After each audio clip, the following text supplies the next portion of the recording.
Jalan-jalan di pedesaan adalah satu di antara hal yang membuat kehidupan di planet ini layak untuk disyukuri. Charles William. Assalamualaikum warahmatullahi wabarakatuh. Selamat datang kembali di channel Daily Desa, channel yang mengangkat konten-konten pedesaan. Dukung dengan like, comment, and subscribe. Mari bersama-sama mengembangkan desa agar desa tidak lagi dianakterikan.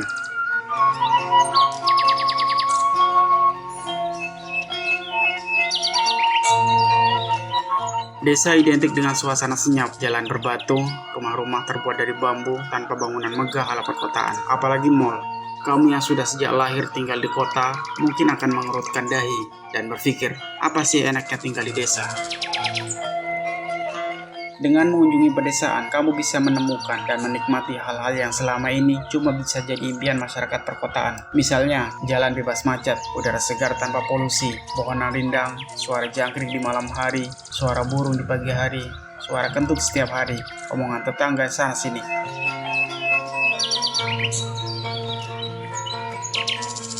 Desa adalah masa depan dunia. Kenapa masa depan dunia ada di desa? Setidaknya ada 3 komoditas strategis yang tidak ada di kota, tapi dimiliki oleh desa. Komoditas strategis tersebut yaitu: pertama, desa mempunyai udara yang bersih. Kedua, desa itu punya air bersih. 3, desa punya pangan yang sehat.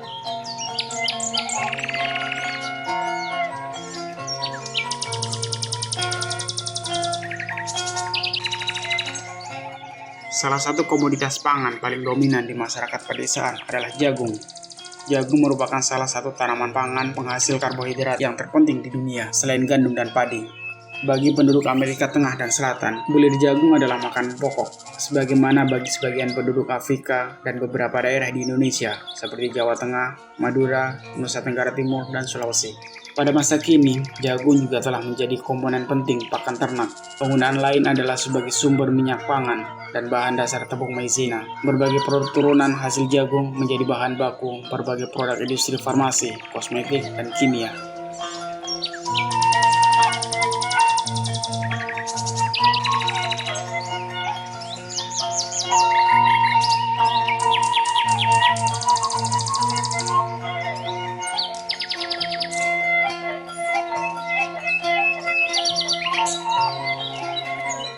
Nah, kalau sebelah sini ada tanaman yang buahnya pasti nongol di tongkrongan.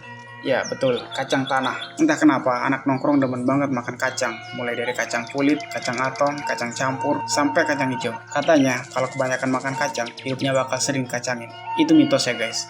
Saya jarang makan kacang, tapi sering banget dikacangin.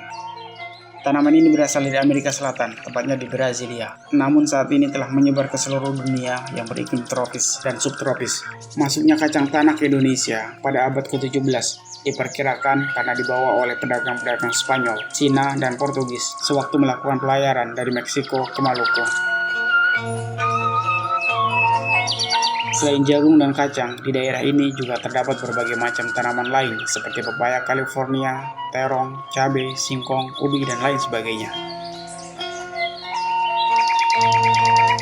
Saya mencoba mengikuti alur jalanan aspal ini yang semakin menjauh dari perkampungan. Saya menduga ada perumahan di seberang sana, pasalnya beberapa orang berkendara melintas di jalur ini.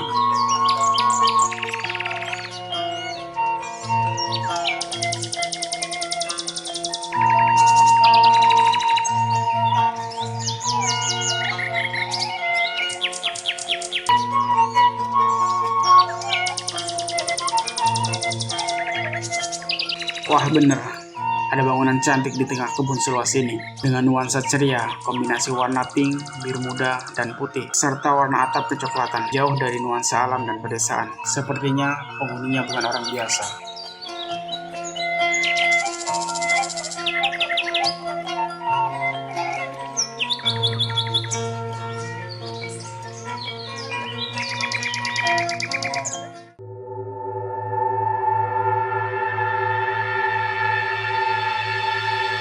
Tapi sebelah sini ada kuburan. Ternyata itu bukan bangunan rumah penduduk, guys. Nanti kita akan masuk buat lihat-lihat di dalamnya ada apa aja. Sekarang kita review dulu kuburannya. Sudah kepalang tanggung sampai di sini.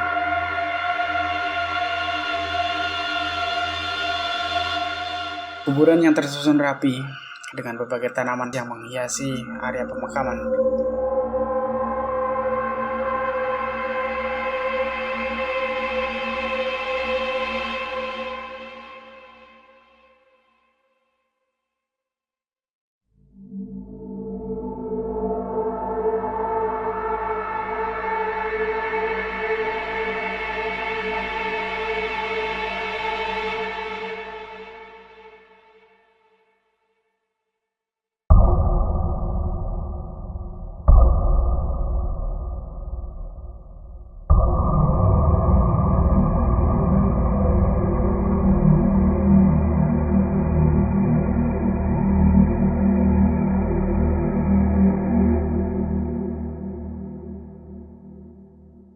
Ada bunga Kamboja. Bunga Kamboja menjadi tumbuhan yang paling sering dilihat menghiasi area pemakaman karena mampu tumbuh subur dengan tekstur tanah di area makam. Ada juga bunga melati.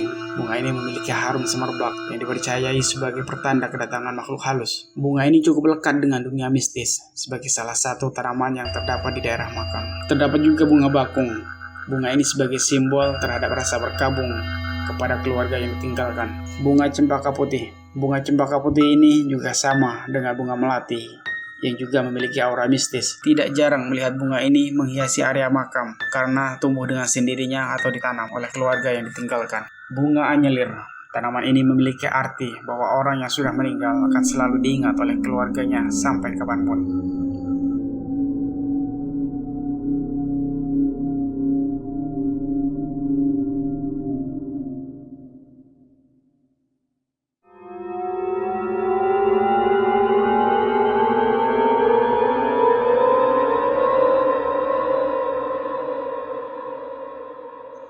Ada juga bunga sedap malam. Bunga ini memiliki wangi yang tajam dan kuat, sehingga secara tidak sadar menimbulkan efek penenang bagi keluarga yang sedang berduka.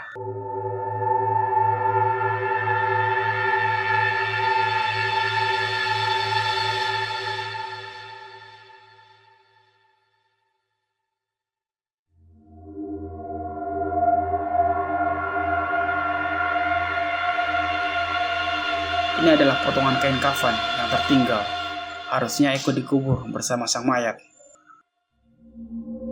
Kalau kita lihat-lihat, ada dua agama yang mayatnya dikebumikan di pemakaman ini. Karena sebenarnya di Indonesia hanya ada dua agama, yaitu Islam dan non-Islam. Yang Islam ditandai dengan tulisan Inna lillahi wa inna ilaihi raji'un. Sementara yang non-Islam ditandai dengan tanda salib di atasnya. Mereka hidup rukun di dalam tanah, tak pernah ada sengketa dan tak pernah rebutan harta.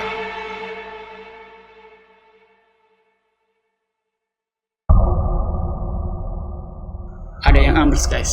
Saya tidak mau berspekulasi atau menduga-duga. Netizen lebih paham penyebabnya.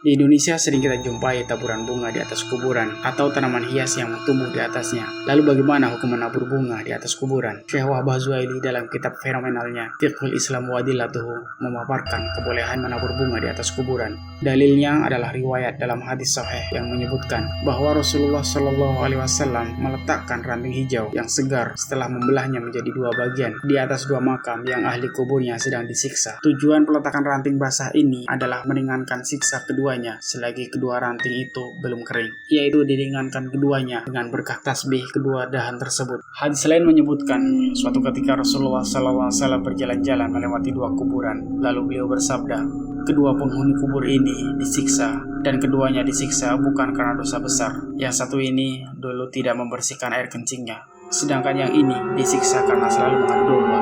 Kemudian beliau meminta sepotong pelepah kurma yang masih basah. Beliau membelahnya menjadi dua dan menancapkannya pada dua kuburan tersebut. Beliau kemudian bersabda, semoga ini meringankan siksa keduanya selagi pelepah kurma ini belum kering. Dalil ini juga menjadi landasan sebagian orang Islam menancapkan tumbuhan di atas kuburan, karena tumbuhan selalu bertasbih mendoakan sang mayit. Wallahu a'lam bishawab.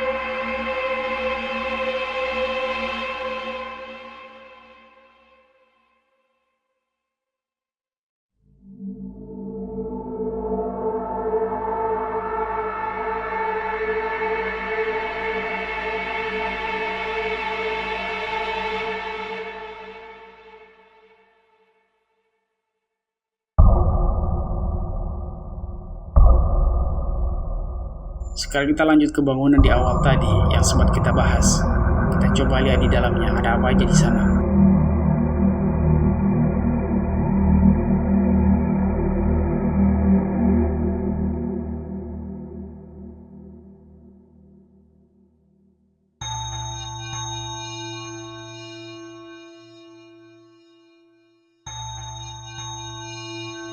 Kalau dilihat dari namanya, shelter buah, artinya ini merupakan bangunan sebagai tempat penyimpanan sementara buah-buahan yang baru saja dipanen dari kebun.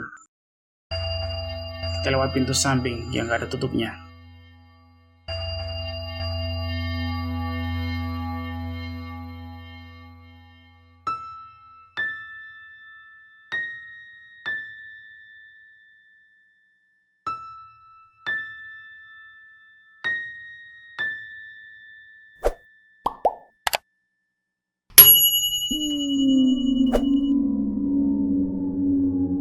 Ada keranda tanpa kepala, tanpa leher, tanpa kaki, tanpa mayat.